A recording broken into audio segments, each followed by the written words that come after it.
സൃഷ്ടിയുടെയും സംഹാരത്തിന്റെയും മൂർത്തിയായ ശിവഭഗവാനെപ്പറ്റിയുള്ള കുറച്ചു കാര്യങ്ങൾ നമുക്കിന്ന് കേട്ടുനോക്കാം. പ്രപഞ്ചത്തിന്റെ ആധാരശിലയായ ത്രിമൂർത്തികളിൽ ഒരാളായ ശിവഭഗവാന്റെ മഹത്വം വർണ്ണിക്കുക എന്നത് അത്ര എളുപ്പമുള്ള കാര്യമല്ല.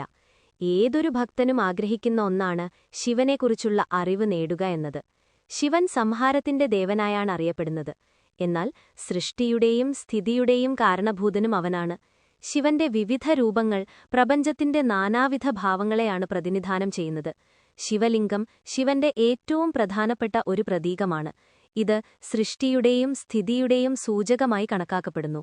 ശിവന്റെ വാസസ്ഥലമായ കൈലാസപർവ്വതം ഗഹനമായ തപസ്സിന്റെയും ആത്മീയതയുടെയും പ്രതീകമാണ്. ശിവനെ ഭജിക്കുന്നതിലൂടെ ഭക്തന്മാർക്ക് ശാന്തിയും സമൃദ്ധിയും ലഭിക്കുമെന്നാണ് വിശ്വാസം. ഓം നമഃശിവായ എന്ന മന്ത്രം ശിവനെ പ്രീതിപ്പെടുത്താനുള്ള ഏറ്റവും ശ്രേഷ്ഠമായ മന്ത്രമായി കണക്കാക്കപ്പെടുന്നു. ഈ മന്ത്രം ജപിക്കുന്നതിലൂടെ ഭക്തന്മാർക്ക് ശിവന്റെ അനുഗ്രഹം ലഭിക്കുകയും ജീവിതത്തിലെ എല്ലാ സൗഭാഗ്യങ്ങളും നേടുകയും ചെയ്യാൻ സാധിക്കും.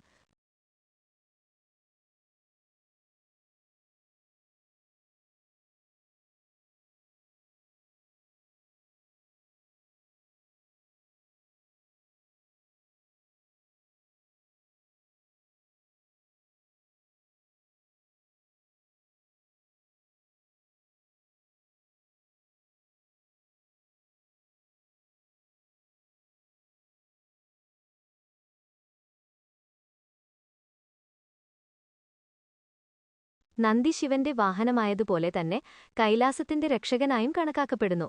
ശിവനും പാർവതിയും തമ്മിലുള്ള സംഭാഷണങ്ങൾ ശ്രവിക്കാനുള്ള ഭാഗ്യവും നന്ദിക്കുണ്ടായിരുന്നു. നന്ദിയുടെ പുറത്തുകയറി ശിവൻ സഞ്ചരിക്കുമ്പോൾ പ്രപഞ്ചം മുഴുവനായ യാത്രയെ സാക്ഷ്യം വഹിക്കുന്നു. നന്ദിയെ ആരാധിക്കുന്നവർക്ക് ശിവന്റെ അനുഗ്രഹവും ലഭിക്കുമെന്നാണ് വിശ്വാസം. ശിവന്റെ തലമുടിയിൽ കാണുന്ന പാതി ചന്ദ്രക്കലയാണ് ചന്ദ്രചൂഡൻ. ഇത് ശിവന്റെ ശക്തിയുടെയും അറിവിന്റെയും അതുപോലെ തന്നെ സമയം, മാറ്റം എന്നിവയുടെയും പ്രതീകമാണ്. ചന്ദ്രചൂഡൻ ശിവന്റെ നിശ്ചയദാർഢ്യത്തെയും ഏതു പ്രതിസന്ധികളെയും നേരിടാനുള്ള കഴിവിനെയും സൂചിപ്പിക്കുന്നു. ശിവന്റെ പ്രഭാവത്തെയും നിഗൂഢതയെയുമാണ് ചന്ദ്രചൂഡൻ പ്രതിഫലിപ്പിക്കുന്നത്. നന്ദി.